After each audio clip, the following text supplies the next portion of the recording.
Ես 60 տարեկան էի, երբ վերջապես արեցի այն, ինչ պետք է անեի 20 տարեկանում։ Ես հեռացա երեքշաբթի օրը, մարտի առավոտյան, մինչ ամուսինս բժշկի մոտ էր։ Դուրս եկա մեր բնակարանից 1 ճամփրուկով, ճնշման դեղահապերով և 10,000 դրամով, որոնք 3 շաբաթ թաքցրել էի տամպոնների տուփի մեջ։ Նա երբեք չէր նայում այնտեղ, երբեք չէր մտածում, որ ես ընդունակ եմ դրան։ 40 տարի ինձ ասում էի, որ մնում եմ երեխաների համար։ Հետո ասում էի, որ մնում եմ, որովհետև տեղ չունեմ գնալու։ Հետո ասում էի, որ մնում եմ, որովհետև չափազանց ծեր եմ, չափազանց հոգնած եմ, չափազանց կոտրված եմ, սկսելու համար նորից։ Բայց այդ մարտյան առավոտյան, երբ լսեցի, թե ինչ ասաց նա իմ 6-ամյա թոռնուհուն, ինչ-որ բան իմ ներսում վերջապես ճաք տվեց։ Չկոտրվեց, ճաք տվեց, ինչպես դուռ, որը տարիներ շարունակ ամեն ուժով փակ էի պահում, հանկարծ բացվեց և ես տեսա, թե ինչ կա դրա հետևում։ Ազատություն։ Իմ անունը Անահիտ է, ես 63 տարեկան եմ։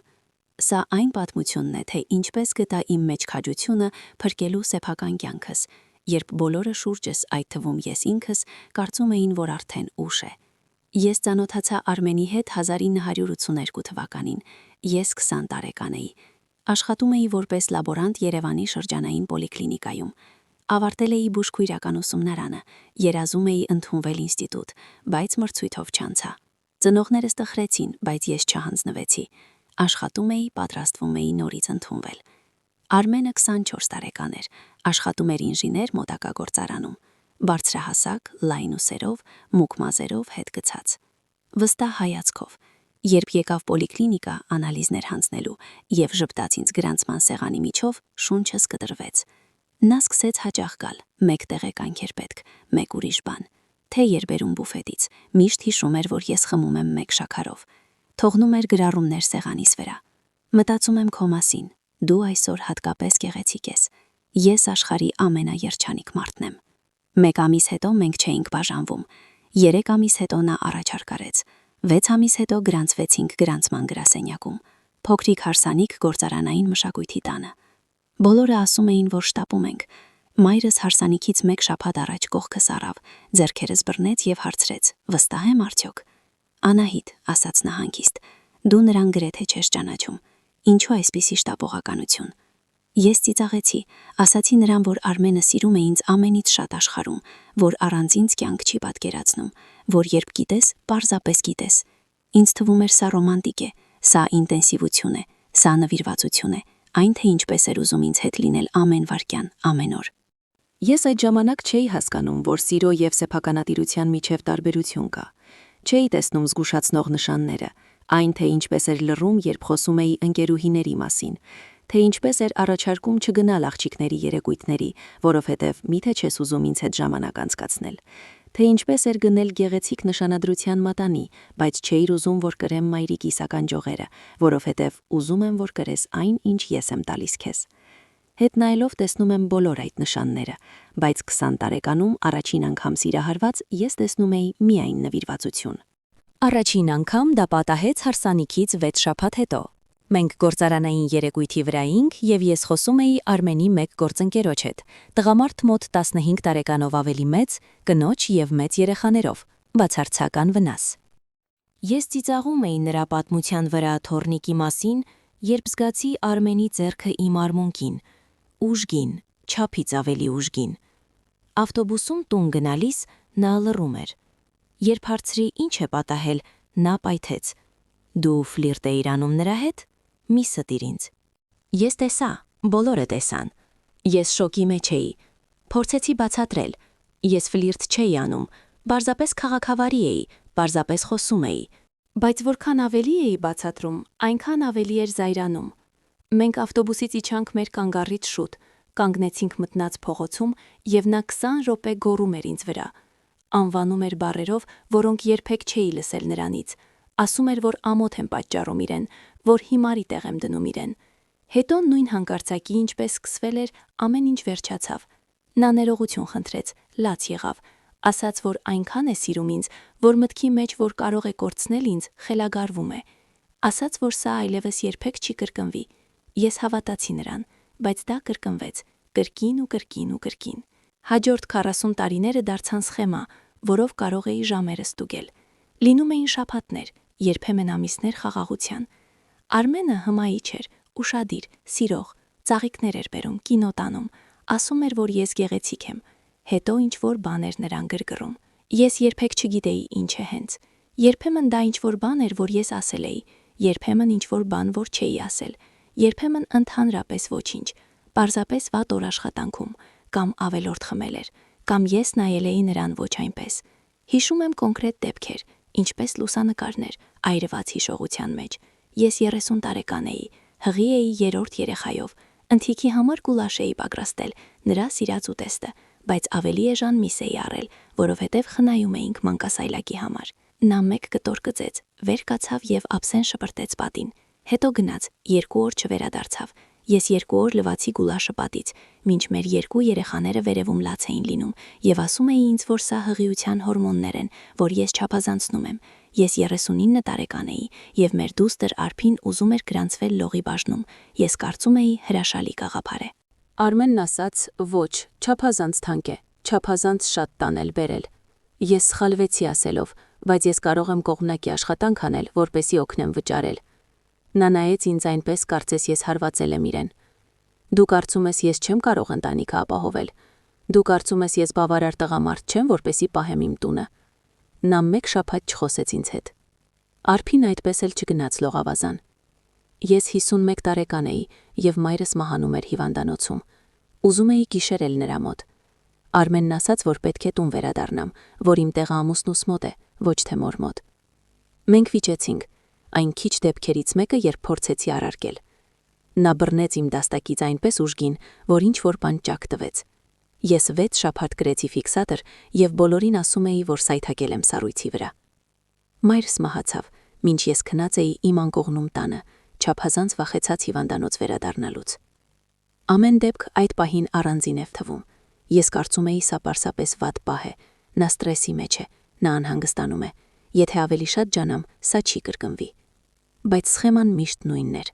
Նախ պայթյուն, գոռոցներ, իրեր շպրտել, պատերին հարվածներ։ Եվ այո, ի վերջո ձեռքերը իմ վրա, հրում, բռնելով մատների հետքերով կապտուկներ թողնելով։ Մեկ անգամ ապտակ, որից ականջս 2 օր զնգում էր, իսկ ծնոտս 1 շաբաթ ցավում էր։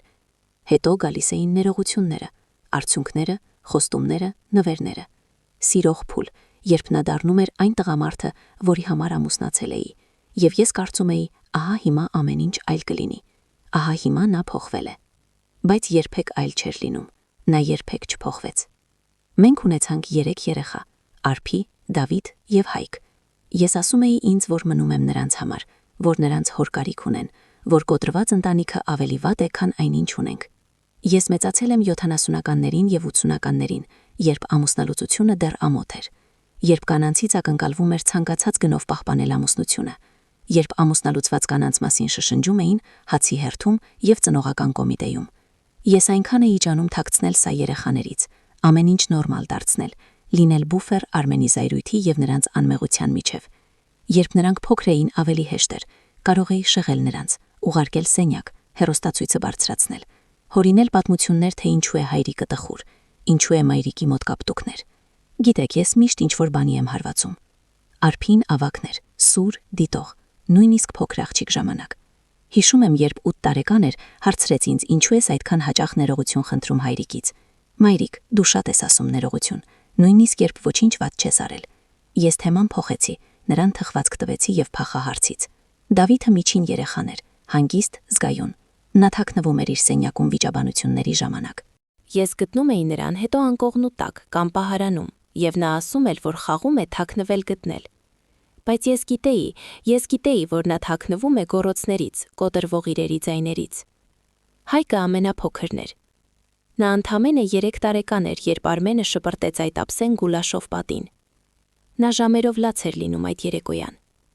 Հաջորդ առավոտյան նա հարցրեց ինձ իր փոքրիկ ձայնով. «Հայրիկը դեռ կկոտրի իրերը»։ «Ոչ, արևիկս», ստեցի ես։ Սա պարզապես պատահականություն էր։ Բայց նրանք մեծանում էին։ Եվ որքան մեծանում էին, այնքան սկսում էին ավելի բարդ հարցեր տալ։ Ավելի շատ նկատել, ավելի շատ հասկանալ։ Արփին 18 տարեկանում գնաց համալսարան եւ գրեթե չվերադարձավ։ Նա գալիս էր տոներին, բայց ես տեսնում էի լարվածությունը, երբ տանն էր լինում։ Թե ինչպես էր ուշադիր հետևում Արմենին, կարծես սպասում էր, որ ինչ-որ բան կպայթի։ Թե ինչպես էր ինձ կողք քաշում եւ հարցնում. «Ամեն ինչ կարքին է քեզ մոտ»։ Իրոք ամեն ինչ կարքին է։ Եվ ես միշտ ասում էի՝ այո։ Դավիթը 22 տարեկանում տեղափոխվեց մեկ այլ քաղաք, աշխատանքի։ Նա զանգում էր ամեն կիրակի, բայց երբեք չէր հարցնում, թե երբ կարող է հյուր գալ։ Ես հասկանում էի ինչու։ Ես չէի խնդրում նրան գալ։ Հայկը մնաց ամենամոտը աշխարհագրորեն, բայց նույնիսկ նա հեռավորություն էր պահում։ Նա հանդիպում էր ինձ սրճարանում, երբեք չէր բերում իր ընկերներին տուն հոր հետ ծանոթացնելու։ Երբ նա նշանվեց, առաջինը ինձ ասաց եւ խնդրեց ինձ հայտնել նորությունը Արմենին։ Նա վախենում էր նրա արձագանքից։ Նրանք բոլորը սիրում էին ինձ, ես դա գիտեի։ Բայց նրանք չէին կարողանում հասկանալ, թե ինչու եմ մնում։ Իսկ ես չէի կարողանում բացատրել նրանց, թե ինչպես բացատրել մարդկանց, ովքեր երբեք չեն եղել թակարդում։ Թե ինչ է թակարդը։ Ինչպես նկարագրել վանդակը թռչուններին, որոնք միշտ գիտեին, թե ինչպես թռչել։ Այն ժամանակ, երբ նրանք արդեն բոլորը տարածվել էին, նրանց տարիքը 20-ից եւ 20-ից ավելի էր։ Մեծացած, իրենց կյանքերով գնացած։ Ես մնացի մենակ այդ բնակարանում նրա հետ։ Առանց ոչինչի, որ կանգնած լիներ մեր միջև։ Առանց պատճառի ձևացնելու։ Առանց պատճառի իրեն զսպելու։ Այդ ժամանակ ես արդեն 58 տարեկան էի։ Ուր գնամ։ Ես գրեթե 30 տարի չէի աշխատում։ Իմ սեփական փողերը չունեի մասնագիտական հմտություններ, որոնք ինչ-որ մեկին պետք լինեին, չունեի անկախություն։ Ես թակարդում էի, եւ ես համոզել էի ինձ, որ սա պարզապես իմ կյանքն է, որ իմ տարիքում սա այն ամենն է, ինչին ես արժան եմ, որ արդեն ուշ է ինչ-որ բան փոխելու, մինչև իմ թորնուհին չանցկացրեց մեր մոտ հանգստյան օրերը։ Փոքրիկ Մարիամը 6 տարեկան Արփիի դուստրը, նա իմ կյանքի լույսն էր, վառ, հետաքրքրասեր, միշտ հարցեր էր տալիս, միշտ ծիծաղում էր։ Նրա աչքերը Արմենի աչքերն էին, բայց ոչինչ նրա խավարից։ Արփին խնդրեց արդյոք Մարիամը կարող է մնալ մեր մոտ երկար հանգստյան օրերին, մինչ նրանք ամուսնու հետ գնան հարսանիքի մեկ այլ քաղաք։ Ես ուրախացա։ Արմենը համաձայնեց, թեև ես տեսա, թե ինչպես լարվեցին նրա շուրթերը։ Դա նշանակում էր, որ նա դժգոհ է։ Միայն հետևի, որ նա հանգիստ լինի, ասաց նա։ Չեմ ուզում գոռացող երեխա իմ տանը ամբողջ հանգստյան օրերին։ Ես խոստացա։ Ես միշտ էի խոստանում։ Ուրբաթ երեկոյան Մարիամը եկավ իր փոքրիկ ուսապարկով, ամբողջը միայեղջյուրի կպչուններով։ Նա վազեց ինձ մոտ եւ գրկեց ոտքերս, եւ միակնթարթ ամեն ինչ դարձավ թեթև, հնարավոր, լավ։ Տատիկ, կարող ենք թխել թխվածք, կարող ենք մուլտֆիլմ դիտել, կարող եմ խաղալ հագուստի փոխանակում քո հին իրերով։ Ես ծիծաղեցի եւ ասացի. այո, ամեն ինչ։ Իմ մեջքի հետևում Արմենը ինչ-որ բան խրպոտեց եւ գնաց իր աշխատասենյակը։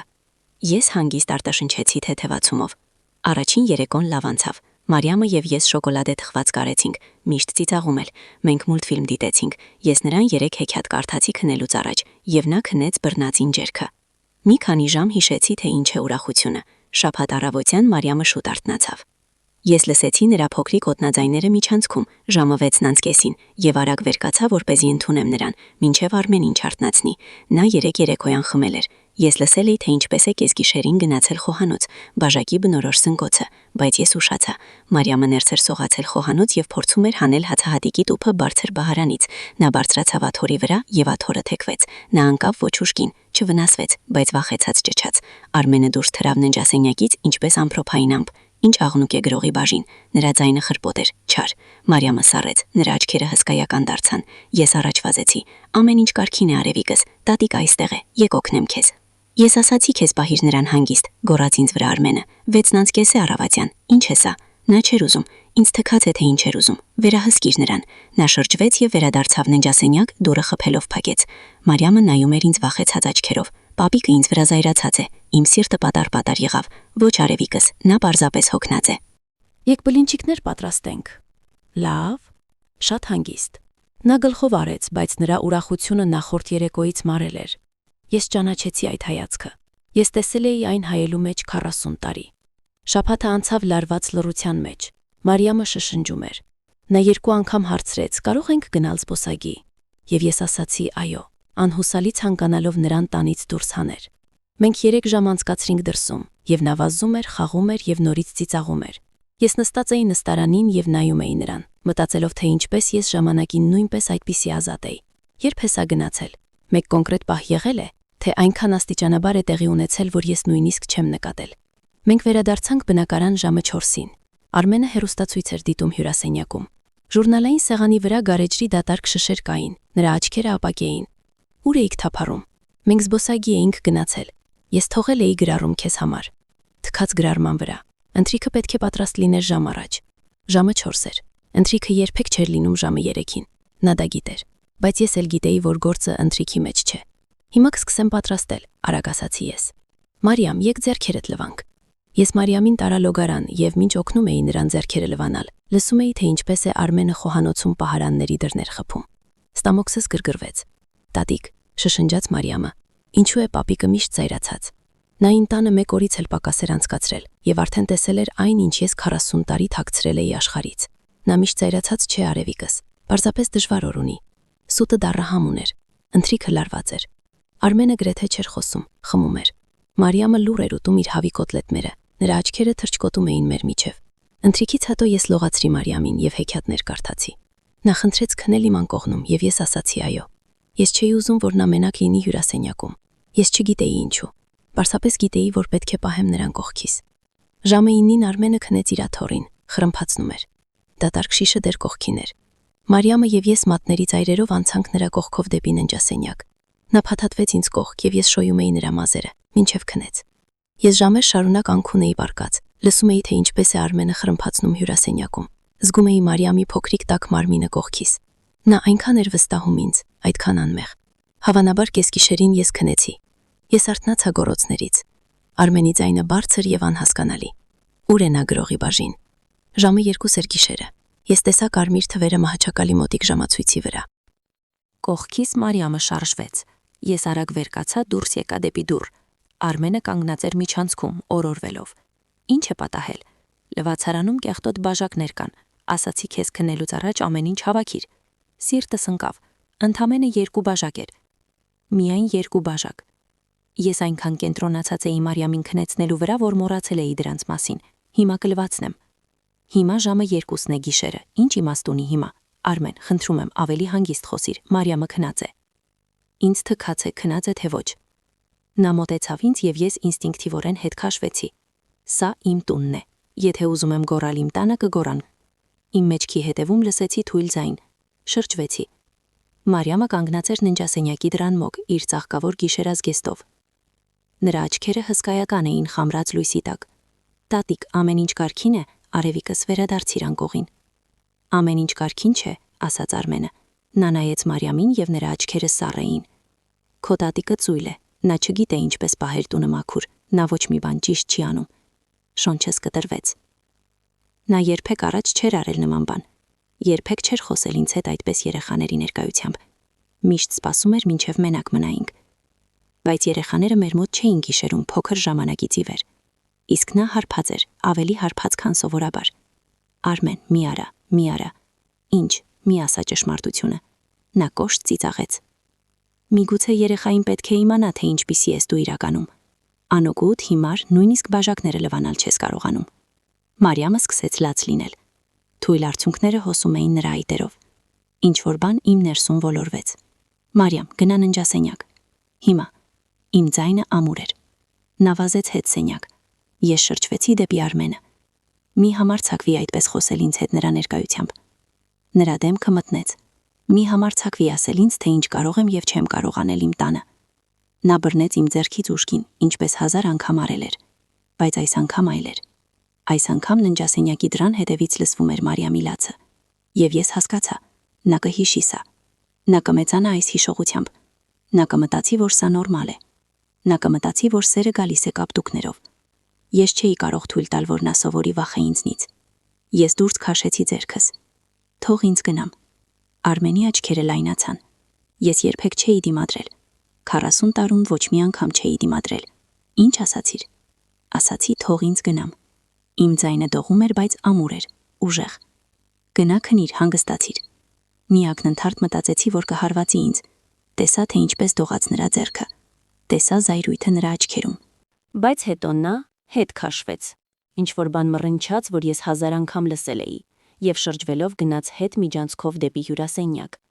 Ես կանգնած էի այնտեղ, ձեռքս զարկերակում էր այնտեղ, որտեղ բռնել էր, եւ լսում էի, թե ինչպես է նա ընկնում իր աթոռին։ Հետո գնացի ննջասենյակ։ Մարիամը փաթաթված էր անկողնում։ հանգիստ լաց էր լինում։ Ես պարկեցի կողքը եւ գրկեցի նրան։ «Տատիկ», շշնջաց նա, «ինձ դուր չի գալիս այստեղ»։ «Գիտեմ, արեհիկս, գիտեմ, պապիկը քեզ ցավ է պատճառում»։ Հարցը կախված մնաց մթության մեջ։ Հարց, որը ես երբեք ոչ մեկին չէի թույլ տվել տալ։ Հարց, որին ես երբեք չէի թույլ տվել ինձ պատասխանել։ «Երբեմն», շշնջացի ես, «երբեմն ցավ է պատճառում»։ Մայրիկն ասում է, որ եթե մեկը քեզ ցավ է պատճառում, պետք է ասես մեծահասակին, պետք է օգնություն խնդրես։ «Դու ճիշտ ես», ասացի ես։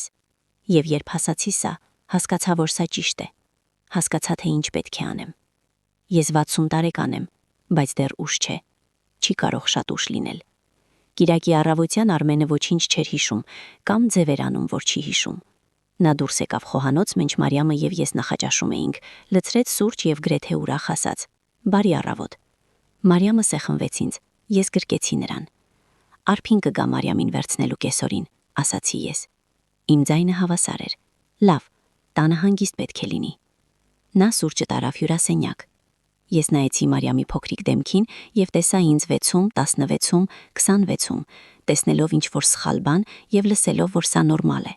Սովորելով կծկվել, սովորելով լռել, սովորելով, որ սերը գալիս է կապտուկներով։ Ոչ նա, այլևս երբեք։ Երբ Արփինն եկավ Մարիամին վերցնելու կեսօրին, ես դուրս եկա նրանց հետ մեքենայի մոտ։ Արփին ժպտում էր, հարցնում էր, թե ինչպես են անցել հանգստյան օրերը։ «Շատ լավ չէ», հանգիստ ասաց Մարիամը։ Արփիի ժպիտը մարեց։ Նա նայեց ինձ. «Մայրիկ, ամեն ինչ կարգին է»։ 40 տարի ասում էի։ «Այո, ամեն ինչ կարգին է, ոչինչ չի պատահել»։ Քո հայրը պարզապես ստրեսի մեջ է։ «Ոչ», ասացի ես, «ամեն ինչ կարգին չէ»։ Արփիի աչքերը լայնացան։ Իմ մեջքի հետևում զգում էի, որ Արմենը հյուրասենյակում լսում է։ «Մայրիկ, նստեցրու նրան մեքենայում», ասացի ես, «պետք է քեզ հետ մենակ խոսամ»։ Մենք կանգնած էինք Արփիի մեքենայի մոտ մուտքի ճանապարհին։ Մարիամը ամրացված էր հետևի նստատեղին ականջակալներով եւ պլանշետով։ Արփին նայում էր ինձ ինչ-որ բանով, որ տարիներ շարունակ չէի տեսել, իրական անհանգստությամբ։ «Մայրիկ, ինչ է պատահել»։ «Քո հայրը», սկսեցի, հետո կանգ առա։ «Ինչպես ասել, ինչպես խոստովանել 40 տարվա գաղտնիքները կիրակի կեսօրին մուտքի ճանապարհին»։ Նա վիրավորել է Մարիամին, Արփիի ձայնը սուրաց անհանգստությունից։ «Ոչ, ֆիզիկապես ոչ, բայց գոռաց, վատ բաներ ասաց։ Նա տեսավ, թե ինչպես է ինձ բռնեց»։ Արփիի դեմքը գունացվեց։ «Նա բռնել է քեզ»։ Սա առաջին անգամը չէ։ Բառերը կախված մնացին։ Արփին նայում էր ինձ եւ ես տեսնում էի, թե ինչպես է հասկացողությունը տարածվում նրա դեմքին։ Այս բոլոր տարիները, բոլոր այդ արդարացումները, բոլոր այն անգամները, երբ հարցնում էր, ամեն ինչ կարգին է ինձ մոտ, իսկ ես ստում էի։ «Որքան ժամանակ», շշնջաց նա։ Սկզբից ի վեր։ Արփիի աչքերը լցվեցին արցունքներով։ «Մայրիկ, ինչու չես ասել մեզ»։ «Որովհետև ամաչում էի, որովհետև կարծում էի իմ մեղքն է, որովհետև կարծում էի իմ ձայնը կոտրվեց, որովհետև կարծում էի արդեն ուշ է գնալու»։ «Ուշ չէ», Արփին բռնեց իմ ձեռքերը։ «Մայրիկ, ուշ չէ։ Դու կարող ես գնալ, կարող ես մեր մոտ ապրել։ Դու կարող ես։ Ես չեմ կարող պարզապես գնալ։ Ուր գնամ, փող չունեմ։ Նա ամեն ինչ վերահսկում է։ Մենք ինչ-որ բան կմտածենք։ Դու չես կարող մնալ այստեղ»։ Արփիի ձայնը զայրացած էր։ «Մայրիկ, չեմ թողնի, որ վերադառնաս այս տուն»։ Ես նայեցի հետ, բնակարանի կողմը։ Արմենը հավանաբար պատուհանից նայում էր։ 20 րոպե հետո Արփին կգնա, եւ ես կմտնեմ ներս։ Եվ ամեն ինչ կվերադառնա այնպես, ինչպես միշտ եղել է։ Եթե միայն այս անգամ չմտնեմ։ Ինձ ժամանակ է պետք, ասացի ես, մտածելու, պլանավորելու։ «Մայրիկ», Արփի, ես չեմ կարող պարզապես գնալ։ Նա կգա իմ հետևից, կդարձնի դժոխք։ Պետք է ճիշտ անեմ։ Ես սեղմեցի նրա ձեռքերը։ «Տուր ինձ 2 շաբաթ, ամեն ինչ կմտածեմ, խոստանում եմ»։ Արփին այնպես էր նայում, կարծես ուզում էր վիճել։ Հետո գլխով արեց։ 2 շաբաթ։ Բայց ես ամեն օր կզանգեմ քեզ, եւ եթե ինչ-որ բան պատահի, որևէ բան, անմիջապես զանգիր ինձ, խոստացիր ինձ։ Խոստանում եմ։ Նա ամուր գրկեց ինձ, հետո նստեց մեքենան եւ գնաց։ Ես կանգնած էի մուտքի ճանապարհին եւ նայում էի, թե ինչպես է նա հեռանում։ Հետո շրջվեցի, նայեցի բնակարանին, իմ 40-ամյա բանտին։ 2 շաբաթ։ Այդ կիրակի երեկոյան ես պարկած էի անկողնում խրմփացող Արմենի կողքին եւ կազմում էի պլան։ Ես երբեք առաջ չէի պլանավորել նման բան, 40 տարում երբեք լուրջ չէի մտածել հեռանալու մասին։ Ուր գնամ, ինչպես կապրեմ։ Նա վերահսկում էր ամեն ինչ՝ բանկային հաշիվները, կրեդիտային քարտերը, մեքենան, նույնիսկ բնակարանի բանալիները։ իմը ոչինչ չունեի, բայց հիմա գիտեի, պետք է սկսել զրոյից, կտոր-կտոր կառուցել իմ փախուստը։ Առաջինը փող էր պետք։ Մենք ունեինք համատեղ բանկային հաշիվ, բայց Արմենը մոլագարորեն ստուգում էր այն։ Նա գիտեր յուրաքանչյուր կոպեկի մասին, որ դուրս էր գալիս հաշվից։ Ցանկացած մեծ գումար հանելը անմիջապես կզգշացներ նրան, եւ նա կպահանջեր իմանալ, թե ուր են գնացել փողերը։ Մի անգամ շատ տարիներ առաջ փորձել էի բացել սեփական հաշիվ, բանկի մենեջերը պահանջեց Արմենի ստորագրությունը, այդ ժամանակ այդպես էր։ Ինձ անհրաժեշտ էր կանխիկ գումար, փոքր գումարներ ժամանակի ընթացքում, գումարներ, որոնք նա չի նկատի։ Ամեն անգամ, երբ գնումներ էի անում մթերային խանութում, սկսեցի վճարելիս կանխիկ հանել 1000 կամ 2000 դրամ։ Գնում էի թանկ իրեր, որոնք հետո կարող էի վերադարձնել։ Լավ կտոր տավարի միս կիրակի ճաշի համար, թանկ սուրճ, որ նա ուզում էր փորձել։ Հաջորդ շաբաթը վերադարձնում էի եւ կանխիկը դնում գրպանս։ Արմենին ասում էի, որ ավելի թանկ մթերք եմ գնում, որովհետեւ նա այդքան շատ է աշխատում, արժանի է դրան։ Նրան դուր էր գալիս, սա սնում էր նրա էգոն։ Նա երբեք չէր ստուգում չեկերը։ Ինչու պետք է ստուգեր։ Ես 40 տարի գնումներ էի անում։ Կանխիկը թաքցնում էի տամպոնների հին տփի մեջ, լոգարանի պահարանի հեռավոր անկյունում, մաքրող միջոցների հետևում, հին սրբիչների տակ, այնտեղ, ուր նա երբեք չէր նայի, ուր նրա սերնդի տղամարդիկ երբեք չեն նայում։ 2 շաբաթում կուտակեցի 80,000 դրամ։ Դա թվում էր հարստություն, թվում էր սկիզբ։ Երկրորդը փաստաթղթեր էին պետք՝ ծննդյան վկայական, սոցիալական քարտ, ամուսնության վկայական, նույնիսկ դպրոցական ավարտական վկայական։ Արմենը ամեն ինչ պահում էր իր կաբինետի կարտոթեքում։ Կարտոթեկը միշտ փակ էր, բանալին նրա մոտ էր, բանալիների փունջի վրա, բացի այն պահերից, երբ ցնցուղ էր ընդունում։ Ես ճանաչում էի նրա սովորությունները։ 40 տարի մեկին դիտարկելը սովորեցնում է նրա ռիթմը։ Ամեն առավոտ նա ցնցուղ էր ընդունում ժամը 7:45-ին, բանալիները թողնում էր կոմոդի վրա, ցնցուղում էր ճիշտ 12 րոպե։ Ես տարիներ շարունակ ժամանակաչափ էի անում դա, առանց գիտակցելու։ Չորեքշաբթի առավոտյան, մինչ նա ցնցուղում էր, մտա կաբինետ։ Ձեռքերս այնքան էին դողում, որ հազիվ կարողացա բանալին մտցնել փականի մեջ։ Շարունակում էի նայել դռանը, սպասելով, որ նա դուրս կգա թաց եւ զայրացած, պահանջելով իմանալ, թե ինչ եմ անում, բայց նա դուրս չեկավ։ Բացեցի կարտոտեկը, գտա մեր թղթաբանակը, կարևոր փաստաթղթերը, նրա կոկիկ ձեռագրով գրված սպիտակով։ Օրիգինալները չվերցրի, նա անմիջապես կնկատեր։ Փոխարենը հանեցի արփիի հին թվային ֆոտոխցիկը, որ նա մի քանի ամիս առաջ մեր մոտ էր թողել, եւ լուսանկարեցի յուրաքանչյուր էջը։ Ծննդյան վկայականը, սոցիալական քարտը, ամուսնության վկայականը, բնակարանի փաստաթղթերը, որոնց վրա երկուսիս անուններն էին։ Հետո ամեն ինչ դրի հենց այնպես, ինչպես եղել է։ Փակեցի կարտոտեկը, բանալին դրի հետ փունջը։ Արմենի մոտ ամեն երեքշաբթի ժամը 10-ին բժշկի ընդունելություն էր, սովորական ճնշման ստուգում։ Նա դուրս էր գալիս ժամը 9:30-ին եւ վերադառնում ոչ շուտ քան 11-ը։ Սա ինձ տալիս էր 90 րոպե։ Երեքշաբթի առավոտյան պատրաստեցի նրան նախաճաշը, ինչպես միշտ, ձվու, սուրճ 2 գտալ շաքարով։ Ժպտացի, երբ նա համբուրեց իմ այտը եւ ասաց, որ շուտով կվերադառնա։ Գնում եմ խանութ, ասացի անկաշկանդ։ Քեզ ինչ-որ բան պետք է։ Ոչ, միայն ճաշին վերադարձիր։ Իհարկե։ Նայում էի, թե ինչպես է նա հեռանում, կանգնած էի պատուհանի մոտ եւ նայում մինչեւ մեքենան անհետացավ անկյունի հետևում։ Հետո շարժվեցի։ Մտածում էի, թե ինչ փաթեթավորել, 2 շաբաթ, 1000 անգամ մտովի անցել էի իմ իրերի միջով, ինչն է կարևոր, ինչն է իսկապես պետք։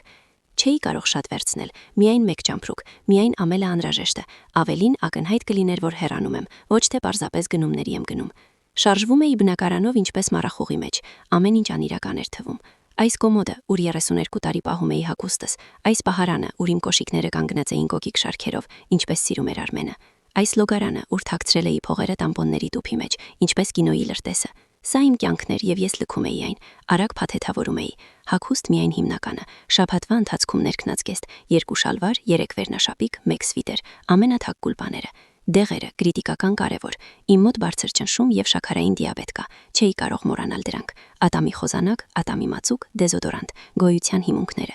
1 լուսանկարների ալբոմ իմ մանկությունից, ծնողներիս լուսանկարներ, որոնք արդեն 10 տարուց ավելի չկան։ Իմ մանկության լուսանկարներ, ժպտուն, ազատ, ամբողջ կյանքը արչեվում։ Ուզում էի հիշել այդ աղջիկան, այն, ով ես էի մինչև Արմենի կինը դառնալը։ Մայրիկիս նշանադրության մատանին, որ նա ինձ թողեց մահանալուց առաջ, այն գրում էի աջ ձեռքիս վրա։ Արմենին երբեք դուր չէր գալիս, որ գրում եմ այն։ Ասում էր պետք է գրեմ միայն այն մատանիները, որ ինքը տվել է ինձ, բայց այն իմ զարդատուփում էր եւ հիմա վերցրի։ Հագցրի մատիս որպես թալիսման, հիշեցում, որ ես ծնվել եմ մարդկանցից, ովքեր սիրել են ինձ։ Ահա եւ ամեն ինչ։ 40 տարվա կյանքը տեղավորվեց միջին չափի մեկ ճամփրուկի մեջ։ Մնացած ամեն ինչ թողեցի։ Ջենապակյա սպասքի հավաքածուն 12 անձի համար, որ ստացել էինք հարսանիքին, որով գուցե 5 անգամ էինք օգտվել 40 տարում։ Կահույքը, որ մենք միասին գնել էինք, կամ ավելի ճիշտ, որ ընտրել էր Արմենը, իսկ ես համաձայնվել էի։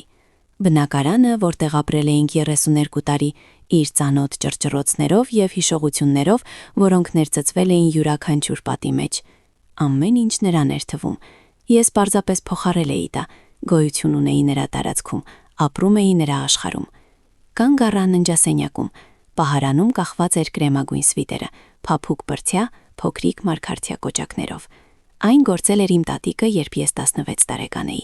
Ես պահել էի այն այս բոլոր տարիները, թեև այլևս փոքր էր, թեև մոլի անցքեր կային։ Սա այն քիչ իրերից մեկն էր, որ ունեի նրանից։ Թողեցի այն։ Վերջին անգամ անցա բնակարանով։ Խոհանոցը, ուր հազարավոր ուտեստներ էի պատրաստել, հյուրասենյակը, ուր տասնամյակներ շարունակ նայում էի, թե ինչպես է նա հեռուստացույց դիտում, ննջասենյակը, ուր այդքան գիշերներ անքուն էի պառկած, լսում էի նրա շնչառությունը եւ մտածում, թե վաղը լավ օր կլինի, թե վատ։ Ոչինչ չէի զգում։ Սա զարմացրեց ինձ։ Կարծում էի, որ կզգամ տխրություն կամ նոստալգիա կամ վախ։ Պարզապես թմրածություն էի զգում, վճռականություն, պատրաստակամություն ավարտելու սա։ Գրեցի գրառում, ընդամենը 2 տող, այլևս ոչինչ պարտք չէի նրան։ Ես հեռանում եմ, մի փնտրիր ինձ։ Թողեցի այն խոհանոցի սեղանի վրա, սեղմած աղամանի տակ։ Նույն այդ աղամանի տակ, որ անցյալ ամիս նա շպրտել էր պատին, որովհետև մոռացել էի գնել նրա սիրած գարեջուրը։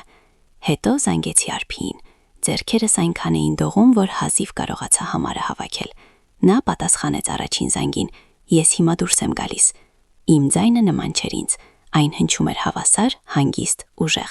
Սպասիր ինձ այն հասցեով, որ հիմա կուղարկեմ քեզ։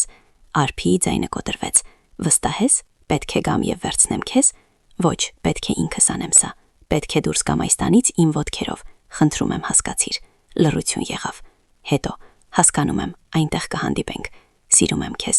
Ես էլ եմ սիրում քեզ։ Խոսակցությունը կտրեցի, ուղարկեցի նրան WhatsApp-ով ապաստարանի հասցեն։ Նա ինձ սովորեցրել էր, թե ինչպես ուղարկել հաղորդագրություն 1 շաբաթ առաջ։ Ուրախացել էր, որ իր մայրը վերջապես տիրապետում է տեխնոլոգիաներին։ Ես չգիտեի, թե ինչու հանկարծ պետք է սովորել ուղարկել հաղորդագրություններ, որոնք չեն անցնում տնային հեռուստացույցով։ Վերցրի ճամպրուկս։ Այն ավելի ծանր էր, քան սպասում էի։ Կամ գուցե ես պարզապես ավելի թույլ էի, քան կարծում էի։ 60 տարեկան։ Ամբողջ կյանքս տանում եմ անիվներով ճամպրուկի մեջ։ Մոտեցա մուտքի դռանը։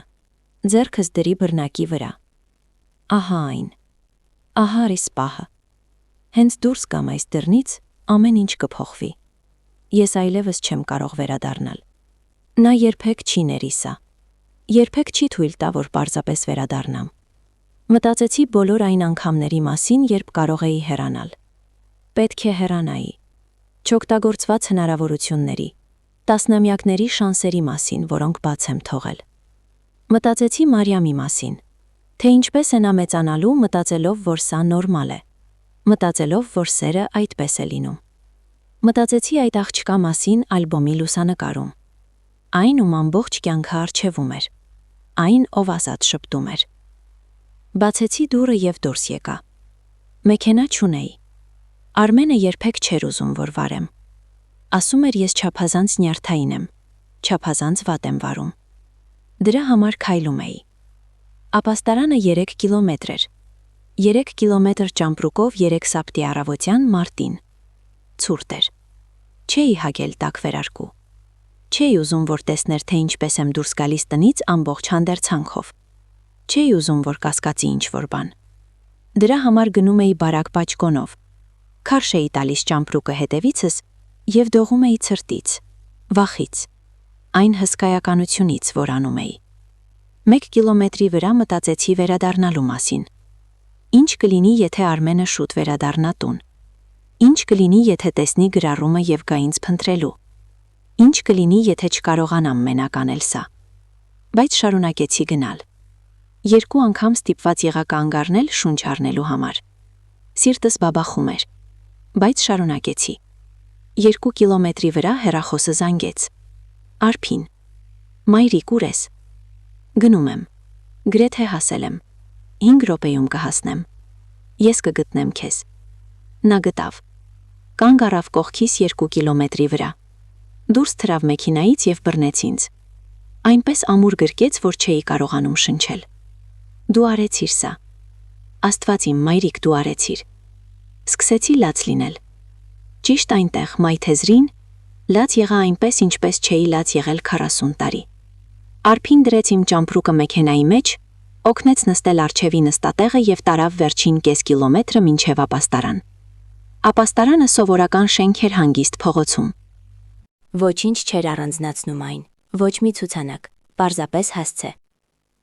Աննկատ, անվտանգ։ Վերա անունով կինը դիմավորեց մեզ դռան մոտ։ Նա հավանաբար 50 տարեկան էր, բարի աչքերով եւ ամուր ձեռքսեղմումով։ Անահիտ, այո, մտեք, դուք այստեղ անվտանգ եք։ Արփին մտավ իմ հետ։ Վերան ցույց տվեց փոքրիկ սենյակը։ Պարզապես անկողին, կոմոդ, պատուհան ցանցաճաղերով։ Սա ամենագեղեցիկ սենյակն էր, որ երբևէ տեսել էի։ Կարող եք մնալ այնքան, որքան պետք է, ասաց Վերան։ Մենք ունենք հոգեբաններ, իրավաբանական խորհրդատուներ, աջակցության խումբ։ Կօգնենք ձեզ հետագա քայլերով։ Արփին պետք է գնար։ Պետք է Մարիամին դպրոցից վերցներ։ Շատ երկար գրկեց ինձ։ Վաղը կգամ։ Կբերեմ ամեն ինչ պետք է։ Մայրիկ։ Նա հետ քաշվեց։ Նայեց ինձ արցունքներով լցված աչքերով։ Այնքան հպարտ եմ քեզնով։ Նրա հեռանալուց հետո նստեցի անկողնու վրա այդ փոքրիկ սենյակում եւ շուրջս նայեցի։ 60 տարեկանում ես թողեցի ամեն ինչ ճանաչում էի։ Ինձ մոտ 80,000 դրամ էր։ Մեկ ճամպրուկ եւ ոչ մի պատկերացում, թե ինչ է լինելու հետո։ Եվ ես զգում էի ինձ ազատ։ Այդ երեկո հեռախոսը սկսեց զանգել։ Գրեթե տան էի թողնում այն։ Բայց Արփին համոզեց այրցնել։ Քեզ պետք կգա, ասաց նա։ Միայն անջատիր գեոլոկացիան։ Արմենը 23 անգամ զանգեց 2 ժամվա ընթացքում։ Չպատասխանեցի։ Նա թողնում էր ձայնային հաղորդագրությունները։ Լսեցի դրանք։ Ձեռքս դողում էր։ Առաջին մի քանիսը շփոթված էին։ Անահիտ, ուր ես։ Քո գրառումը կատակ է։ Հետո զայրացած։ Դու չես կարող պարզապես հեռանալ։ Անմիջապես վերադարձիր տուն։ Դու իմ կինն ես։ Հետո մանիպուլատիվ։ Ներողություն։ Լավ է։ Ինչ էլ արած լինեմ, ներողություն։ Պարզապես վերադարձիր տուն։ Կարող ենք խոսել։ Հետո սպառնալիքներով։ Կզղջաս սրա համար։ Քեզ մոտ ոչինչ չկա առանց ինձ։ Դու ոչինչ ես առանց ինձ։ Լսեցի բոլոր 23 հաղորդագրությունները։ Հետո արգելափակեցի նրա համարը։ Վերան կանգնած էր դռան մոտ։ Սա պահանջեց քաջություն։ Ես քաջ չեմ ինձ զգում։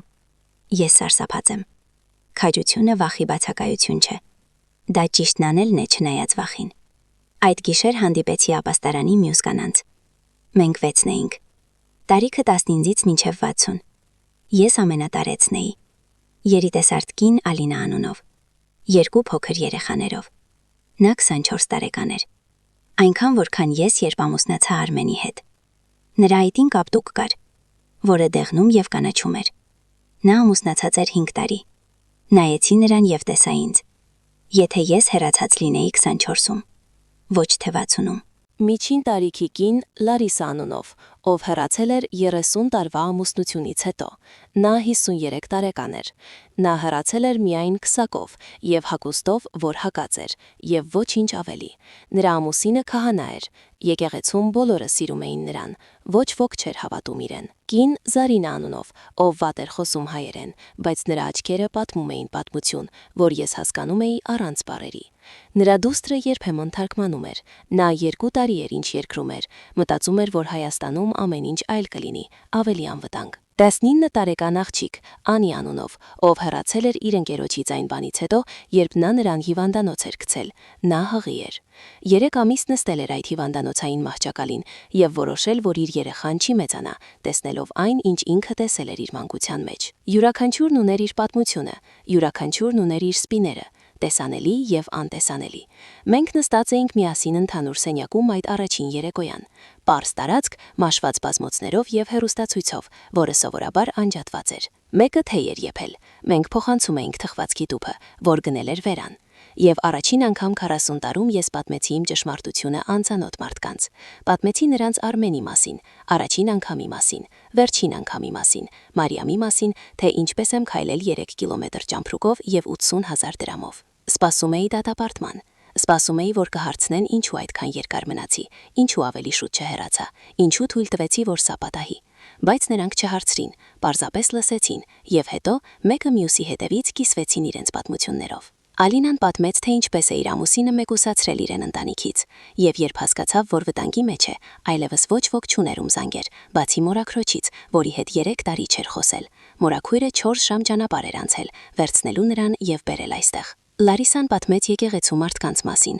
ովքեր ասում էին ավելի շատ աղոթել եւ ավելի հնազանդ լինել, երբ փորձում էր օգնություն խնդրել։ Ընկերների մասին, ովքեր ասում էին, որ նա քանդում է ընտանիքը, երբ վերջապես հեռացավ։ Իր չափահաս երեխաների մասին, ովքեր 6 ամիս չէին խոսում իր հետ, որովհետեւ հայրը ասել էր նրանց, որ նա նյարդային խանգարում ունի։ Անին պատմեց, որ դեռ սիրում է նրան, նույնիսկ հիմա, որ սա ամենադժվարն է, որ բոլորը սպասում են, որ նա կատաղի նրա վրա, բայց նա չի ատում։ Նա պարզապես ատում է այն, ինչ նա արել է, եւ սիրում է իր երեխային ավելի շատ, քան սիրում է նրան, եւ սա բավարար է։ Ես հասկացա մի բան այդ գիշեր. ես մենակ չեմ, ես երբեք մենակ չեմ եղել։ Կան հազարավոր կանայք ինձպես, միլիոնավոր հավանաբար։ Կանայք, ովքեր չափից շատ երկար մնացել են, կանայք, ովքեր շատ ուշ են հեռացել, կանայք, ովքեր ընդհանրապես երբեք չեն հեռացել։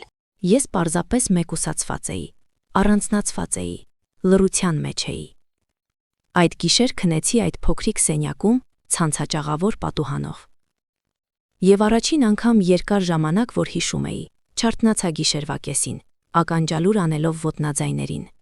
Չպարկեցի անքուն, մտածելով, թե վաղը լավ օր կլինի, թե վատ։ Պարզապես քնեցի։ Երբ առավոտյան արթնացա, արևի լույսը ներս էր թափանցում պատուհանից։ Իրական արևի լույս։ Ոչ այն զգուշավոր, վախեցած առավոտը, որով ապրել էի 40 տարի,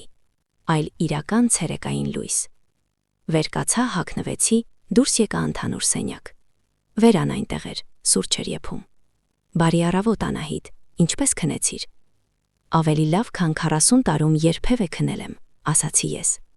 Նա ժպտաց։ Ահա թե ինչ է անում ազատությունը։ Ես մնացի ապաստարանում մի քանի ամիս։ Այնտեղի խորհրդատուները օգնեցին ինձ ամուսնալուծության դիմում ներկայացնել։ Օգնեցին փաստաթղթեր կազմել սոցիալական ապահովագրության իմ համար։ Գիտեք, որ 40 տարվա ամուսնությունից հետո ես իրավունք ունեի Արմենի կենսաթոշակի կեսին։ Ես չգիտեի, նա երբեք չէր ասել ինձ։ Նա ստիպել էր հավատալ, որ ոչինչ չունեմ, որ առանց իրեն ոչինչ եմ։ Նրանք օգնեցին հասկանալ իմ իրավունքները։ Մեկ խորհրդատու, Սվետլանա անունով կին, որը հավանաբար մոտ 40 տարեկան էր, ժամերով նստում էր ինձ հետ եւ սովորեցնում համակարգիչ օգտագործել։ Ինչպես ստուգել էլեկտրոնային փոստը, ինչպես աշխատանք փնտրել, ինչպես կազմել ռեզյումե, երբ 40 տարի չես աշխատել։ Որն են ձեր հմտությունները, հարցրեց նա մեր դասերից մեկի ժամանակ։ Ասացի, ոչ մի։ Սա այն էր, ինչ Արմենը միշտ ասում էր ինձ։ Բայց հետո մտածեցի դրա մասին։ Իրոք մտածեցի։ Ես կարող եմ կառավարել ընտանեկան բյուջեն, դանդաղ ասացի ես։ Ես մեծացրել եմ 3 երեխա, կազմակերպել եմ ընտանեկան միջոցառումներ, կոորդինացրել եմ ժամանակացույցերը, հաղթահարել եմ բժշկական ընդունելություններ եւ դպրոցական ժողովներ։ Ես կարող եմ պատրաստել 20 հոգու համար, առանց լարվելու։ Ես կարող եմ հարթել հակամարտություններ։ Ես կարող եմ հաղթահարել ճգնաժամեր։ Ես 40 տարի պահել եմ տունը շարժման մեջ։ Սվետլանան ժպտաց։ Սրանք հմտություններ են, Անահիտ։ Սրանք իրական, արժեքավոր հմտություններ են։ Սա առաջին անգամ էր տասնամյակներում, որ մեկը ասեց ինձ, որ ես արժեքավոր եմ։ Արփին եւ նրա ամուսինը օգնեցին ինձ գտնել փոքրիկ բնակարան, 1 սենյականոց, 40 քառակուսի մետր։ Այն հին տան մեջ էր, բարակ պատերով եւ ճռճռացող հատակներով, ներքը խամրած էր, գորգը մաշված, խոհանոցը այնքան փոքր, որ հազիվ կարելի էր շրջվել։ Սա ամենագեղեցիկ վայրն էր, որ երբևէ տեսել եմ։ Հիշում եմ առաջին գիշերը, երբ քնեցի այնտեղ, իմ բնակարանում, իմ բանալիով, անկողնում, որը իմն էր, պարզապես իմը։ Պարկած էի խավարում եւ լաց էի լինում ոչ թղթրյունից, այլ թեթևացումից, ազատ արցունքներից։ Աշխատանք ստացա կես դրույքով գրախանութում, իմ բնակարանից 3 թաղամաս հեռու։ Շաբաթը մի քանի օր դասավորում էի գրքերը դարակներում եւ աշխատում դրամարկղում։ Մենեջերը Անդրեյ անունով բարի տղամարդ, մոտ 30 տարեկան, ռիսկի դիմեց ինձ վերցնել, տեսնելով, որ վերջին փորձ չունեմ։ Իմ տատիկը հեռացել է բռնի ամուսնությունից 65 տարեկանում, ասաց ինձ հարցազրույցի ժամանակ։ Նա ապրեց եւս 25 տարի եւ ասում էր, որ դրանք իր կյանքի լավագույն տարիներն էին։ Ես հավատում եմ երկրորդ շանսերին։ Ես երբեք առաջ գրքերով չեմ աշխատել, միշտ սիրել եմ կարդալ, բայց Արմենը ասում էր, որ սա ժամանակի վատնում է։ Ինչու ես կարդում պատմություններ, ասում էր նա, քեզ մոտ իրական կյանք կա։ Հիմա ես շրջապատված էի պատմություններով, ուրիշ մարդկանց պատմություններով, ուրիշ փախուստներով, ուրիշ երջանիկ ավարտներով։ Ես սիրում էի սա։ Առաջին աշխատավարձը, որ երբևէ վաստակել եմ իմ անունով, գրված միայն ինձ համար, լաց եղա գրախանութի զուգարանում 10 րոպե։ Արմենը փորձեց պայքարել ամուսնալուծության դեմ, փորձեց դժվարացնել այն։ Նրա փաստաբանը բազմիցս զանգում էր ինձ, փորձելով ստիպել հանդիպել Արմենի հետ, համոզել հաշտվել։ Ինքը Արմենը նամակներ էր ուղարկում, էլեկտրոնային նամակներ, երբ ինչ-որ կերպ իմացել էր իմ հասցեն, հայտնվում էր Արփիի տան մոտ պահանջելով տեսնել ինձ։ Բայց ես ունեի ապացույցներ, բժշկական գրառումներ, որ մոռացել էի այն անգամից, երբ սայթաքել էի սառույցի վրա եւ կոտրել դաստակս։ Լուսանկարներ, որ թաքցրել էի հին կոշիկի տուփի մեջ, պահարանի խորքում։ Կապտուկների լուսանկարներ, որ արել էի տարիներ շարունակ, մտածելով, որ գուցե մի օր պետք կան ինձ։ Մարիամի ցուցմունքները այդ հանգստյան օրերի մասին, որ Արփին տեսագրել էր, եթե դատարանին պետք լինի։ Դատավորը ոչ մի համակրանք չցուցաբերեց նրան։ Ամուսնալուծությունը կնքվեց անցյալ տարի։ Թղթի վրա ես ստացա ամեն ինչի կեսը։ Իրականում նա հասցրել էր շատ բան թաքցնել, բայց ես ստացա բավարար, կենսաթոշակի կեսը։ Բնակարանի սեփական կապիտալի կեսը, երբ նա վաճառեց այն։ Բավական տեղափոխվելու մի փոքր ավելի լավ բնակարան։ Բավական դադարեցնելու անհանգստանալ յուրաքանչյուր կոպեկի համար։ Բավական անկախ լինելու համար։ Բավական ազատ լինելու համար։ Ես դեռ աշխատում եմ գրախանութում։ Ընկերներ եմ ձեռք բերել, իրական ընկերներ, ովքեր չգիտեն Արմենին, ովքեր ճանաչում են ինձ միայն որպես Անահիտ, պարզապես Անահիտ, ոչ Արմենի կինը, ոչ մեկի ծեծելու տոպրակը, պարզապես ես։ Գրանցվել եմ գրքի ակումբում տեղական գրադարանում։ Երեքշաբթի առավոտյան հաճախում եմ ջրային աերոբիկայի պարապմունքներին համայնքային կենտրոնում։ Ամեն շաբաթ ճաշում եմ Արփիի հետ։ Խնամում եմ Մարիամին, երբ Արփին կարիք ունի, եւ Մարիամին դուր է գալիս գալ տատիկի բնակարան։ Նա ասում է, որ այնտեղ հանգիստ է, անվտանգ։ Անցյալ ամիս նա ասաց ինձ, որ երբ մեծանա, ուզում է լինել այնպես խիզախ, ինչպես ես։ Ես լաց եղա, երբ նա ասաց սա։ Ուզում եմ ձեզ մի բան ասել։ Եթե դուք լսում եք սա եւ գտնվում եք այնպիսի իրավիճակում, ինչպիսի ես էի, լինի ձեզ 25 կամ 75 տարեկան, խնդրում եմ լսեք ինձ։ Ուշ չէ։ Ես ծախսեցի 40 տարի մտածելով, որ թաքարդում եմ, մտածելով, որ չափազանց ծեր եմ, չափազանց աղքատ եմ, չափազանց վնասված եմ հեռանալու համար, մտածելով, որ ոչ ոք չի հավատա ինձ, մտածելով, որ արժանի եմ դրան, մտածելով, որ սա իմ մեղքն է։ Ես սխալվում էի ամեն ինչում։ Դուք չափազանց ծեր չեք, դուք չափազանց վնասված չեք, դուք չափազանց աղքատ չեք, դուք արժանի չեք դրան։ Սա ձեր մեղքը չէ, մարդիկ կհավատան ձեզ, եւ կան մարդիկ, ովքեր կօգնեն ձեզ։ Գիտեմ, որ սարսափելի է, գիտեմ, որ անհնարին է թվում, գիտեմ, որ մտածում եք բոլոր խոչընդոտների մասին, ուր գնամ, ինչպես կվճարեմ իրերի համար, ինչ կմտածեն մարդիկ, ինչ եթե նա գտնի ինձ, ինչ եթե մենակ չկարողանամ հաղթահարել։ Ես էլ եմ մտածել այս ամենի մասին, բայց թույլ տվեք ասեմ, թե ինչ եմ սովորել։ Այս խոչընդոտները իրական են, այո, բայց դրանք անհաղթահարելի չեն, եւ մնալը ավելի վտանգավոր է, քան հեռանալը։ Ապաստարանի կանայք փրկեցին իմ կյանքը, խորհրդատուները, փաստաբանները, իրավաբանները, ովքեր անվճար աշխատում էին, իմ դուստրը, նույնիսկ անծանոթները, ովքեր պարզապես բարություն ցուցաբերեցին ինձ, ինչպես Անդրեյը գրախանութում, ինչպես Վերան ապաստարանում, ինչպես Սվետլանան, ով սովորեցրեց ինձ համակարգիչ օգտագործել։ Կան ռեսուրսներ, կան ապաստարաններ, կան մարդիկ, ովքեր իրենց կյանքը նվիրել են օգնելու մեզպես մարդկանց։ Եթե չեք կարող զանգել, կարող եք գրել հաղորդագրություն, եթե չեք կարող գրել, կարող եք մտնել նրանց կայք, եթե ոչինչ չեք կարող անել անվտանգորեն, ասեք մեկին, ում վստահում եք՝ բժշկին, գրադարանավարին, ուսուցչին, հարևանին, ընկերոջը, որևէ մեկին։ Որովհետև ահա թե ինչ կուզենայի, որ մեկը ասեր ինձ 25 տարեկանում։ Սերը ցավ չի պատճառում, սերը կապտուկներ չի թողնում, սերը վախ չի ներշնչում, սերը ձեզ փոքր չի դարձնում։ Իրական սերը բարձրացնում է ձեզ, իրական սերը հարգում է ձեզ, իրական սերը ուզում է, որ դուք ծաղկեք, ոչ թե պարզապես գոյատևեք։ Եվ եթե մարդը, ով պնդում է, որ սիրում է ձեզ, ցավ է պատճառում ձեզ, սա սեր չէ, սա վերահսկողություն է, սա բռնություն է, եւ դուք արժանի եք ավելի լավին։ Այո, դժվար է։ Այո, կլինեն պահեր, երբ կկասկածեք ինքներդ ձեզ։ Իմ մոտ էլ դեռ կան այդպիսի պահեր։ Կան օրեր, երբ մենակ եմ զգում, օրեր, երբ ֆինանսապես դժվարանում եմ, օրեր, երբ հարցնում եմ ինձ, արդյոք ճիշտ ընտրություն արեցի։ Բայց հետո հիշում եմ, ես կարող եմ քնել առանց վախի, կարող եմ արթնանալ առանց սարսափի, կարող եմ ընտրություններ անել, կարող եմ ժամանակ անցկացնել թորնուհիս հետ առանց անհանգստանալու, թե ինչը կզայրացնի նրան։ Կարող եմ կրել այն, ինչ ուզում եմ, կարդալ այն, ինչ ուզում եմ, խոսել ում հետ ուզում եմ, կարող եմ շնչել, եւ սա է ազատությունը։ Պարզապես գոյություն ունենալ առանց վախի արժե այն ամենը, ինչ կորցրել եմ։ Արժե դժվար օրերը, արժե անորոշությունը, արժե 0-ից սկսելը 60 տարեկանում։ Ես հիմա 63 տարեկան եմ։ Ես սկսում եմ նորից, աշխատում եմ կես դրույքով գրախանութում։ Ապրում եմ փոքրիկ բնակարանում, ոչ շատ փող ունեմ, իմ կյանքը ոչ գլամուրային է, բայց ես երբեք այսքան երջանիկ չեմ եղել, որովհետև ազատ եմ, եւ դուք էլ կարող եք ազատ լինել։ Գիտեք, թե ինչն է ամենաօտարն է։ Առաջին մի քանի ամիսներ հեռանալուց հետո շարունակում էի բռնել ինձ, ներողություն խնդրելով այն բաների համար, որոնց համար պետք չէր ներողություն խնդրել։ Պատահաբար հարվածեցի մեկին խանութում, ներողություն։ Սուրճ պատվիրեցի, ներողություն անհանգստացնելու համար, պարզապես գոյությունն էի տարածքում, ներողություն։ Սվետլանան նկատեց սա մի անգամ։ Մենք համակարգչի դասի վրա էինք, եւ ես ներողություն խնդրեցի հարց տալու համար։ Անահիտ, ասաց նա մեղմ, ձեզ պետք չէ ներողություն խնդրել այն բանի համար, որ գոյություն ունեք։ Այս բառերը հարվածեցին ինձ ավելի ուժգին, քան սպասում էի։ Ինձ պետք չէ ներողություն խնդրել այն բանի համար, որ գոյություն ունեմ։ 40 տարի ներողություն եմ խնդրել յուրաքանչյուր շնչառության համար, յուրաքանչյուր տեղի համար, որ զբաղեցրել եմ, յուրաքանչյուր կարիքի համար, որ ունեցել եմ։ Հիմա սովորում եմ նորից, սովորում եմ տեղ զբաղեցնել, սովորում եմ խոսել առանց նախ ներողություն խնդրելու, սովորում եմ խնդրել այն, ինչ պետք է, առանց մեղքի զգալու։ Սա դանդաղ գործընթաց է։ 40 տարվա սովորությունները մեկ գիշերվա մեջ չեն անհետանում, բայց ամեն օր մի փոքր ավելի հեշտ է դառնում։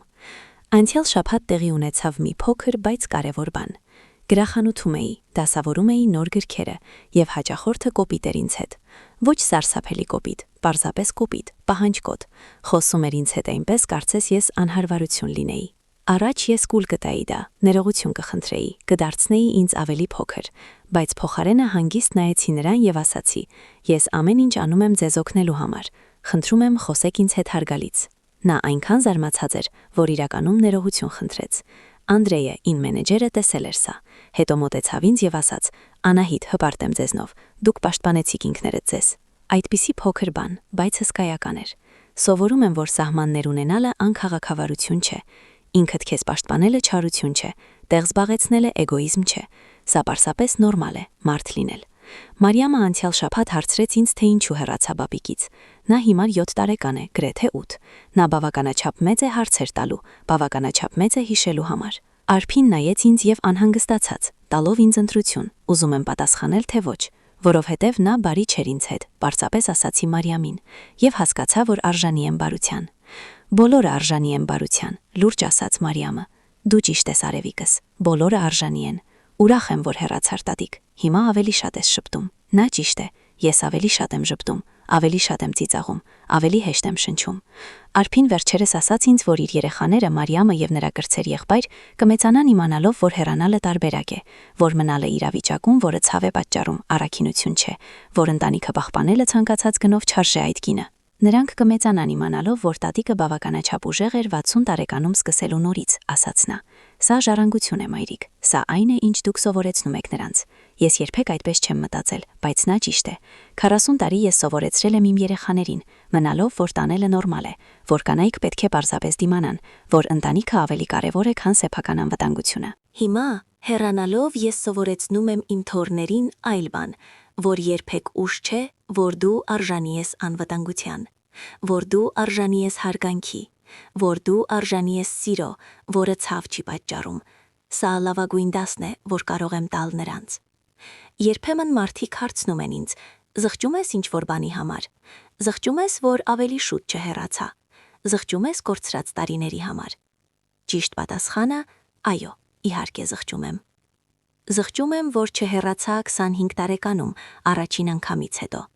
Զղջում եմ, որ չհեռացա 30-ում, երբ հղի էի։ Զղջում եմ, որ չհեռացա 40-ում, երբ երեխաները դեռ տանն էին։ Զղջում եմ յուրաքանչյուր կորցրած տարվա, յուրաքանչյուր կապտուկի, յուրաքանչյուր արցունքի, յուրաքանչյուր վախի պահի համար։ Բայց չեմ զղջում, որ հեռացա 60-ում, որովհետև 60-ում հեռանալը ավելի լավ է, քան ընդհանրապես չհեռանալը։ 60-ում նորից սկսելը ավելի լավ է, քան 70-ում մահանալ այդ տանը, դեռ թաքարտված, դեռ վախեցած, առանց երբևէ ճանաչելու ազատությունը։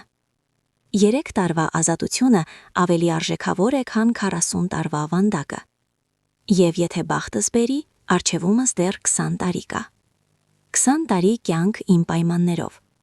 20 տարի առանց վախի։ 20 տարի իմանալու, թե ով եմ ես իրականում, երբ ոչ մեկի կինը չեմ, ոչ մեկի զոհը։ Պարզապես Անահիտ։ Հետաքրքիր է ով կլինի նա։ Թույլ տվեք պատմեմ ձեզ ամենասովորական պահի մասին, որը դարձավ իմ համար ամենակարևորը։ Անցյալ ամառ, մոտ 1 տարի հետո, երբ հեռացա, նստած էի իմ փոքրիկ բնակարանի պատշգամբում։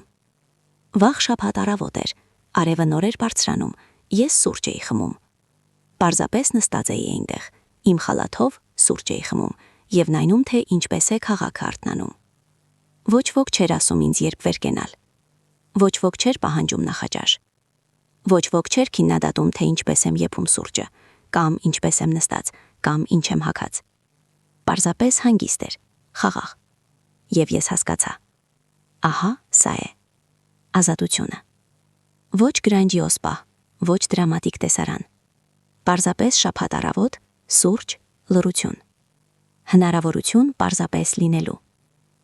40 տարի ես չգիտեի, թե ինչ է պարզապես լինել, առանց մատների ծայրերով քայլելու, առանց լսելու տրամադրությունները։ Առանց ինձ փոքրացնելու, որպեսզի մեկ ուրիշը իրեն ավելի մեծ զգա։ Հիմա գիտեմ։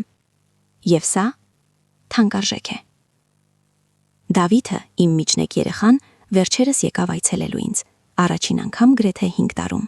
Նա ապրում էր Նովոսիբիրսկում այն ժամանակվանից, երբ 22 տարեկան դարձավ։ Հազվադեպ էր գալիս։ Մենք նստած էինք իմ փոքրիկ բնակարանում, թե էինք խմում, եւ նա լուռ էր։ Վերջապես ասաց. «Մայրիկ, պետք է խոստովանեմ ինչ-որ բան»։ Իմ սիրտը սեղմվեց։ Ինչ է, ես գիտեի։ Այս բոլոր տարիները գիտեի, թե ինչ էր անում նա քեզ հետ։ Լսել եմ, տեսել եմ եւ ոչինչ չեմ արել։ Պարզապես հեռացա։ Հեռացա այնքան հեռու, որքան կարող էի, եւ ձևացրի, որ չգիտեմ։ Նրա աչքերը լցվեցին արցունքներով։ Այնքան ափսոսում եմ, մայրիկ, պետք է ինչ-որ բան անեի, պետք է պաշտպանեի քեզ։ Ես բռնեցի նրա ձեռքերը։ Դավիթ, լսիր ինձ։ Դու երեխա էիր, սա երբեք քո պատասխանատվությունը չէր, սա երբեք քո մեղքը չէր, բայց ես եւ մեղքը նրա վրա է այն ամենի համար, ինչ արել է, եւ իմ վրա որ մնացի, բայց երբեք ձեզ վրա, երեխաների վրա, երբեք։ Մենք երկուսս էլ լաց եղանք այդ ժամանակ։ Այնքան հպարտ եմ քեզնով, ասաց նա, որ հեռացար, որ նորից սկսեցիր։ Դու ամենախիզախ կինն ես, որ ճանաչում եմ։ Իմ երեխաները բոլորը նման բաներ ասացին ինձ. Արփին, Դավիթը, Հայկը։ Երեքն էլ կապվեցին ինձ հետ նոր կերպով այն բանից հետո, երբ հեռացա։ Կարծես նրանք էլ վերջապես կարողացան շնչել։ Լսեք ինձ ուշադիր, ձեզ համար ուշ չէ։ Հավանաբար առջևում ունեք 20, 30, գուցե 40 տարի կյանք։ Ուզում եք ապրել դրանք այսպես, վախով, թաքարտված, թե ուզում եք, որ գոնե այս վերջին տարիները ձերն էլ լինեն։ Գիտեմ, որ սարսափելի է, երբ ավելի մեծ ես։ Գիտեմ, որ անհնարին է թվում նորից սկսելը, երբ չունես մասնագիտական հմտություններ, չունես վերջին աշխատանքային փորձ, չունես կենսաթոշակային խնայողություններ։ Բայց ահա թե ինչ եմ սովորել։ Կան ծրագրեր, կան ռեսուրսներ, կան մարդիկ, ովքեր մասնագիտացած են օգնելու տարեց կանանց բռնի իրավիճակներում։ Կարող եք գտնել աշխատանք, գուցե ոչ այն կարիերան, որի մասին երազել եք, բայց աշխատանք, որը կտա ձեզ անկախություն։ Ամենակարևորը դուք կարող եք ազատ լինել, եւ ազատությունը արժե ցանկացած գործնական դժվարության։ Հավատացեք ինձ, ես ապրում եմ բնակարանում, որը 10 անգամ ավելի փոքր է, քան այն բնակարանը, որտեղ ապրում էի Արմենի հետ։ Ես վաստակում եմ այն գումարի շատ փոքր մասը, որ ունեինք որպես զույգ։ Իմ կյանքը շատ ավելի փոքր է նյութական առումով, բայց միլիոն անգամ ավելի մեծ է բոլոր այն առումներով, որոնք կարևոր են։ Մի քանի խոսք նրանց համար, ովքեր սիրում են մեկին բռնի իրավիճակում։ Խնդրում եմ, մի դիմադրեք նրանց։ Մի ասեք պարզապես հեռացիր։ Մի հարցնեք ինչու ես մնում, որովհետև եթե այդքան պարզ լիներ, մենք արդեն հեռացած կլինեինք։ Փոխարենը ասեք. ես այստեղ եմ քեզ համար, երբ պատրաստ լինես։ Ասեք. դու արժանի ես ավելի լավին։ Ասեք. ես կօգնեմ քեզ, հենց որ որոշես։ Եվ հետո համբերատար եղեք, որովհետև բռնի հարաբերությունները լքելը մեկ որոշում չէ, հարյուրավոր փոքր որոշումներ են, եւ զոհը պետք է ընդունի դրանք իր սեփական տեմպով։ Արփին ճիշտ արեց։ Երբ ասացի նրան ճշմարտությունը Արմենի մասին, նա չդատապարտեց ինձ մնալու համար։ Նա չճնշեց ինձ անմիջապես հեռանալու համար։ Ասաց. ես այստեղ եմ, երբ պատրաստ լինես, եւ հետո, երբ պատրաստ էի, նա այնտեղ էր։ Առանց հարցերի, առանց դատողությունների, պարզապես աջակցություն։ Սա է ինչ մեզ պետք է։ Ոչ փրկություն, ոչ դատողություն, պարզապես ներկայություն եւ աջակցություն, երբ պատրաստ ենք քայլ անել։ Վերջին բանը, որ ուզում եմ ասել։ Եթե հենց հիմա բռնի հարաբերություններում եք եւ կարդում եք սա կամ լսում եք, խնդրում եմ սկսեք պլանավորել։ Նույնիսկ եթե պատրաստ չեք հեռանալու հենց հիմա, նույնիսկ եթե մտածում եք, որ երբեք չեք հեռանա, պարզապես սկսեք պլանավորել։ Բացեք բանկային հաշիվ, որի մասին նա չգիտի, եթե կարող եք։ Կուտակեք փոքր գումարներ կանխիկ։ Լուսանկարեք ձեր կարևոր փաստաթղթերը։ Պարզեք, թե ուր կարող եք գնալ, եթե հանկարծ ստիպված լինեք հեռանալ։ Պատմեք մեկին, ում վստահում եք, թե ինչ է կատարվում։ Ստեղծեք անվտանգության պլան, նույնիսկ եթե երբեք չօգտագործեք այն։ Պարզապես այն ունենալը կտա ձեզ վերահսկողության զգացում, հնարավորության զգացում, որովհետև ահա ճշմարտությունը։ Բռնի հարաբերություններում ամենավտանգավոր ժամանակը այն է, երբ հեռանում եք։ Բռնարարը էսկալացնում է, երբ կորցնում է վերահսկողությունը։ Դրա համար կարևոր է հեռանալ անվտանգորեն, ռազմավարությամբ, աջակցությամբ։ Մի արեք այնպես, ինչպես ես, պահելով գաղտնիքներ 40 տարի։ Պատմեք մեկին, թող մեկը իմանա, որովհետև երբ ժամանակը գա, ձեզ օգնություն պետք լինի։ Եվ օգնություն կա, խոստանում եմ, ձեզ պարզապես պետք է ձեռք մեկնել։ Անցել է 3 տարի այդ մարտյան առավոտից, երբ դուրս եկա այդ բնակարանից 1 չամփրուկով եւ 80,000 դրամով։ 3 տարի։ Եվ ես դեռ սովորում եմ։ Սովորում եմ մենակ լինել։ Սովորում եմ որոշումներ ընդունել առանց վախի։ Սովորում եմ վստահել ինքս ինձ։ Սովորում եմ, թե ով եմ ես, երբ չեմ ապրում մեկի զայրույթի ստվերում։ Սա գործընթաց է։ 40 տարվա տրավման մեկ գիշերվա մեջ չի բուժվում։ Իմ մոտ դեռ կան վատ օրեր։ Օրեր, երբ դժվարանում եմ փողերի հետ։ Օրեր, երբ մենակ եմ զգում։ Օրեր, երբ իմ տարիքը ծանր է թվում։ Մտածում եմ կորցրած տարիների մասին։ Բայց նույնիսկ ամենավատ օրերին, նույնիսկ երբ դժվարանում եմ, չեմ զղջում, որ հեռացա, որովհետև ազատ եմ, եւ ազատությունը ամեն ինչ է։ Գիտեք, թե ինչ եմ անում հիմա երեքշաբթի առավոտյան, այն նույն օրը, երբ հեռացա։ Գնում եմ ջրային աերոբիկայի։ Լողում եմ, շարժվում եմ եւ ծիծաղում եմ լողավազանում մյուս կանանց հետ։ Իմ տարիքի կանայք, մեր ծերացող մարմիններով եւ մեր դեմքերին գրված մեր պատմություններով։ Մենք չենք խոսում մեր անցյալի մասին, չենք կիսվում մեր սպիներով, բայց պարզապես միասին ենք ներկայում։ Եվ ամեն երեքշաբթի, երբ ընկղմում եմ այդ ջրի մեջ, զգում եմ ինձ լվացված, նոր, ազատ։ Սա իմ շաբաթական հիշեցումն է։ Ես արեցի սա, ես հեռացա, ես գոյատևեցի, ես ապրում եմ։ Այսպիսով, եթե իմ պատմությունը դիպավ ձեզ, եթե ճանաչում եք մեկին, ում պետք է լսի սա, խնդրում եմ կիսվեք դրանով, խնդրում եմ դիմեք նրանց, խնդրում եմ ասեք նրանց ուշ չէ։ Ով էլ որ տառապում է, դուք ավելի ուժեղ եք, քան կարծում եք, դուք ավելի արժեքավոր եք, քան ձեզ ասել են, դուք արժանի եք անվտանգության, դուք արժանի եք սիրո առանց վախի, դուք արժանի եք խաղաղության, եւ դուք արժանի եք ազատ լինելու։ Երբ մարդիկ հիմա հարցնում են ինձ ինչպես ես, ես ավտոմատ չեմ ասում լավ եմ ինչպես սովորությունից, կանգ եմ առնում, մտածում են դրա մասին, եւ սովորաբար պատասխանում եմ, ես կարգին եմ, իրոք կարգին եմ, որովհետև ես կամ։ Ես 63 տարեկան եմ, աշխատում եմ գրախանութում, ապրում եմ մենակ փոքրիկ բնակարանում, շատ փող չունեմ, իմ կյանքը տպավորիչ չէ, բայց այն իմն է, ամբողջությամբ իմը, եւ սա է այն դարձնում գեղեցիկ։ Երբեմն, երբ գիշերը չեմ կարողանում քնել, պարկում եմ խավարում եւ լսում եմ լռությունը։ Ոչ սարսափելի լռություն, ոչ գուշակելով, թե ինչ է գալու հետո, պարզապես լռություն, հանգիստ խաղաղ։ Եվ ես շփտում եմ, որովհետև ազատ եմ։ Եվ դուք էլ կարող եք լինել։ Ուշ չէ, երբեք ուշ չէ։ Նույնիսկ եթե դու 25 ես, նույնիսկ եթե 45 ես, նույնիսկ եթե 65 կամ 85, երբեք ուշ չէ փրկելու ձեր սեփական կյանքը, երբեք ուշ չէ նորից սկսելու, երբեք ուշ չէ ազատ լինելու։ Շնորհակալություն, որ լսեցիք իմ պատմությունը։ Գիտեմ, որ երկար էր, գիտեմ, որ դրա որոշ մասերը դժվար էին լսել։ Բայց եթե թեկուզ մեկ մարդ, ով լսում է սա, իրեն ավելի քիչ մենակ զգա, եթե թեկուզ մեկ մարդ գտնի քաջություն անելու այդ առաջին քայլը, ապա արժեցավ։ Դուք մենակ չեք, դուք երբեք մենակ չեք եղել։ Կան միլիոնավոր մեզպես։ Կանայք, ովքեր չափից շատ երկար մնացել են, կանայք, ովքեր շատ ուշ են հեռացել, կանայք, ովքեր դեռ հավաքում են քաջությունը հեռանալու համար։ Եվ կան միլիոնավոր մեզպես, ովքեր արդեն հեռացել են, ովքեր գոյատեղել են, ովքեր կառուցում են նոր կյանքեր, մեկ առավոտ մյուսի հետևից։ Մենք այստեղ ենք, մենք տեսնում ենք ձեզ, մենք հավատում ենք ձեզ, եւ մենք սպասում ենք ձեզ մյուս կողմում, ազատության կողմում, խաղաղության կողմում, այն առավոտի կողմում, երբ արթնանում եք առանց վախի եւ հասկանում եք, դուք ողջ եք, դուք անվտանգ եք, դուք ազատ եք։ Եվ այս կյանքը, որքան էլ փոքր թվա ուրիշներին, ձերն է։ Եվ սա ամեն ինչ է։ Հոգ տարեք ձեր մասին, բարի եղեք ինքներդ ձեզ հետ եւ հիշեք, քաջությունը վախի բացակայություն չէ։ Քաջությունը ճիշտը անելն է, չնայած վախին։ Իսկ ճիշտը ձեզ համար անվտանգ լինելն է, հարգված լինելը, սիրված լինելը այնպես, ինչպես արժանի եք, ազատ լինելը։ Հանդիպենք մյուս կողմում։ Սիրով, Անահիտ։